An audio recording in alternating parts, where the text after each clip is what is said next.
Hello, my name is Jim Mullany from Sitek Process Solutions. Today is Monday, November 22nd, 2021. At Sitek, we follow all the safety COVID-19 protocols. Everyone in our building and any visitors have to wear masks. I took my mask off only for final test. There's only one other person here in the building, in the final test area, because you wouldn't be able to hear my video presentation, but for reference, we're following all the guidelines. This is we sold to a customer a Sitek 860F as in Frank. We do not give our customers names out on the videos because it's posted to our YouTube channel, but their PO number is 4500122-716. Let me talk about the configuration of this tool. All right, it is a 5-inch capable tool. This customer has their own rotors. They have a tool already that's just had a lot of wear and tear, so they bought a tool from us. These are Sitek rotors for reference, just for testing, so there are no rotors included. They did get the state-of-the-art Sitek SlickDevice F as in Frank, F1 upgraded controller. This graphical upgraded controller makes this system as good or better than any system they can buy new in the world, and at a dramatic fraction of the cost, probably 60% or 70% discount off new. It's a fantastic deal. This system has, let's see what options in it. Okay, we have, they bought some extra filters from us, which we're going to ship. They have resistivity probe and static eliminator. Let me look on the back here. Yep, I see the resistivity probes. Okay. And let me look at the static eliminators. Yep, I can see the probes there. Okay, so it has the traditional options that most customers use. This customer actually bought through a different PO another system from us. It's already been shipped and already arrived at their site. Again, it was upgraded to the Sitek SlickDevice controllers. 90+%, I'm saying 95% of our customers now upgrade to the SlickDevice controller. Why buy a refurbished tool and not upgrade it to the newest standards in the world? It makes no sense, and this controller has so many more features. It has data acquisition, it has maintenance modes, it has alarm systems, it has your N2 saver, it has full activation of all valves, all motors, everything for complete testing. It's got direct feedback in the alarms. If there's an alarm, you could see the alarm. If the system goes down, it flashes, and we have tool down in a second, so the operators know the tool can't be ran. This is what we call the maintenance mode if there's a problem. I'll clear that. Okay, we go back. So it is, and we believe at Sitek that if you have a double stack, have redundancy. If you have one controller and you have a double stack system and the top head goes down, and the controller goes down, the whole system's down. That kills the whole idea of redundancy. On a double stack system with two controllers, each double stack is redundant. The only thing that's common is the drain, which that is just the DI water leaving, and that is never a down issue in a wafer fab. Okay, what I'm going to do is simply start this tool. I have a traditional process. 60-second rinse, 10-second purge, dry 1 90 seconds, and dry 2 10 seconds, 210. I'll describe those as it's running, and then I'll talk about our remanufacturing process and our spare part support. Start that. Okay, we're doing the DI rinse. So a typical process is DI rinse, which is doing. You have then a purge that will blow the water out of the lines, so the water doesn't drip back. Then you go into high RPM dry 1 that uses, we go up to 1800 RPM, or higher sometimes, and it slings the water off of the wafers, the substrate, and so forth. It has N2 heat and heater starting to dry. Then you go into the elongated dry 2, which is the same process. It's just the static eliminator comes on in dry 2, and you use the N2 heat. You have the bowl heater, centrifugal force, to dry everything out, so it's a good dry process at the end. So these are running. Again, our graphical controller, state-of-the-art. Green's good. We have the rinse valve on. LPP is low pressure purge. That's on. This shows you what's happening. Our 20 psi sensor is good. So besides the operator being able to see timing, they can see exactly what's happening on the tool. So while we're doing this, let me go ahead and talk about our remanufacturing process at Sitek.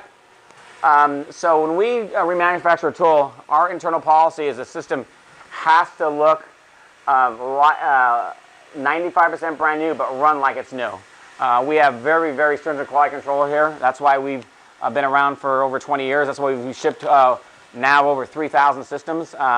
We believe we are, no question, the #1 remanufacturer and a non-OEM spare parts company around the world. So I'll talk about our remanufacturing process. What we do is we receive an order for the customer. We have our kickoff meeting, we call it here, order review. Once that's done, we pull the parts needed and we start the build. The SRC, this is another one. The rinser dryer is built in dry test, just the head assembly by itself. It's built up in our dry manufacturing. Once it's done and it's ready to go into wet manufacturing, we have a QC by another engineer. They QC it in dry test. Once it passes dry test, it's moved into wet test. In this case, we put in a double stack configuration, and without the poly on, we put the new controllers in, and then we can start doing our testing. That way we can look for debugging for water leaks, if a valve's not tight and the fitting's not tight, and it goes through extensive burn-in, over 50 runs.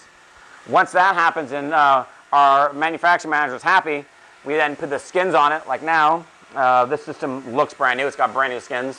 And it goes through another 50 runs, and once it passes that, it's released to sales to do a video for the customer to receive. Again, if you didn't know this, you would say this is 100% a brand new system. Our quality is just surpassed by nobody, and it looks beautiful. So that's our remanufacturing process, very detailed. It's actually part of our quote. It has it all broken down. For our support on this is a 260F model, F as in Frank. So we have windows, door seals, obviously the state-of-the-art graphic controller. We have brushless motors. We have all the heater blankets. We have all the N2 heater elements. We have all your sensors, the 20 PSI, the 8 PSI. We have rotor stop positioners. We also, at Sitek, the resistivity probe was discontinued. So Foxborough no longer makes this probe that works with the 101, the 102s, or the TC40s. That's traditional semi-tool tools. We, over the last year, engineered from scratch a brand new probe. It's an exact replacement. Same exact, fits into a tool, same screw-on pattern, same interface to the controller, and it works beautiful. So for customers that think that their resistivity probes have been discontinued, which they were, we now offer and have offered, and we keep plenty in stock of complete resistivity probes. So again, on this tool, we can do anything and everything. We also do repairs. In this case, these are under warranty, so it wouldn't be an issue, but let's say in 5 years from now, our SlickDevice had an issue and we want to repair it, we can do that. If a motor needs to be rebuilt, we can do that. If the rotor stop positioner, we can do that. On the S, this is F as in Frank, because we use a brush motor. On the S models, we have servo amp repairs. We have the semi-tow 101 and the PSC 102, the old 328s, the 228s, complete controller repairs. We, at any given time, have 10 plus controllers from customers on our repair shelf. Every day they come in, basically. It's again, we're the number one, besides spare parts company, we believe we're the number one repair company for the semi-tow spinner and dryers. So we have about a minute and a half left. At the end of this process, the rotor stop positioner, called the RSP, it's located back here. It'll have a piston that shoots out. It'll roll against the cam assembly. It'll find a specific spot, which is the home position, 12 o'clock. It'll upright the cassette. Once you hit 0 RPM and it's uprighted, I'll hear the door release and I can open it. So the doors are locked right now. And you might not hear it on the video, but I can hear it. Besides spinner and dryers, which are our core business at Sitek, we also do other wet processing equipment. We do the Integris floorware HTC box washers, 8010, 8020, 8030, and so forth. We also do the mask and single wafer scrubbers, the K&S, the Ultra T and Ultra Tech. We have 3 or 4 of those always in stock too. Normally we have one in final test, not right now. As you can see, we're busy in final test. Also, we actually 2 years ago purchased the Vertec product line. We are now the OEM for Vertec. Here's a system that's been going through our remanufacturing process. It actually looks new. So now we have all the Vertec spare parts. Again, we are the OEM for Vertec. We have the software, we have the controllers, we have all the documentation. We are the OEM. Okay, we have 21 seconds to go. We'll let this finish. And then I'll open up, check for heat, make sure everything looks good and everything's dry.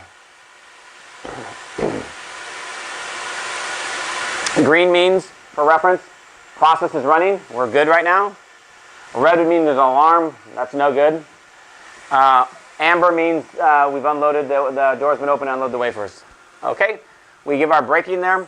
At the end of the process, there's 3 ways to clear the braking screen, end of process screen. In a 2nd, you'll see it. That's end of process. We give you completed successful run. It gives you the time of all the processes and the full process run. We can go to analytics if we want. You can hit OK. You can open the door, or you can hit clear. I'll just make it easy on this one. Open the door. There we go. Notice how it clears the main screen. Light goes amber. Nice and warm. Don't want to burn myself. Wafers look good. They look beautiful. For the bottom one, let's do something different. Let's go ahead and hit the button OK. Clear it. All right. Take these out. Little 3-inch cassette in here. Looks good. Put that there. Alrighty.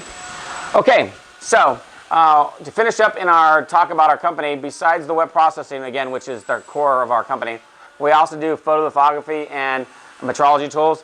We do photoresist pump repairs. We do IDI, Cyborg, Millipore. We do customers send us on a regular basis their pumps. We also do we sell pump packages. We sell any of the pumps, plus we do controllers. We do YES, LP3, LP5, and so forth, vapor prime ovens. We have SVG tracks in stock for photoresist and developed processing. We do have metrology tools. We have your KLA 10-core particle counters. We have nanometrics tools. We have 4000s, 4150s, the traditional 210 in stock. We also do Prometrics and tools. We also have low and high power microscopes. On our website, you'll see Nikon, Lights, Olympus, etc. configurations of tools. So if you go to our website at sitekprocess.com, the top left is a search button. Your first 7 buttons are all semi-tool related. The first 3 are the tools. We sell any tool, any type, any size, the biggest to the smallest, 300 millimeter down to parts.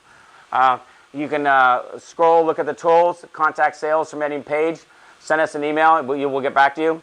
The next 3 buttons are all the spare parts. On this system, as I spoke about, we have 100% spare parts. Everything on this tool we can supply brand new.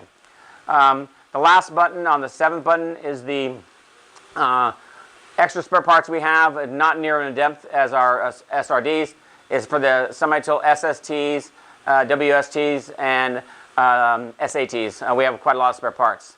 Then you have Vertec, as I just talked about. That's we are the #1 manufacturer. Well, we own the product line. So that kind of rounds out the tools we have on ours. At any page on our website, there's a contact sales button. You click on that, put a couple things in. It sends us an email. We'll get back to you as soon as possible. So this will end this tool, which is going internationally. It should be hopefully being created in the next couple days. This ends my video source inspection from our customer of their 860F spinner and strier upgraded to the Sitek SlickDevice controller.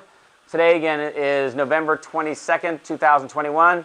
In the U.S., I hope everyone has a nice Thanksgiving holiday. And for the rest of the world, I hope they have nice Christmas holidays. Thank you. Have a great day.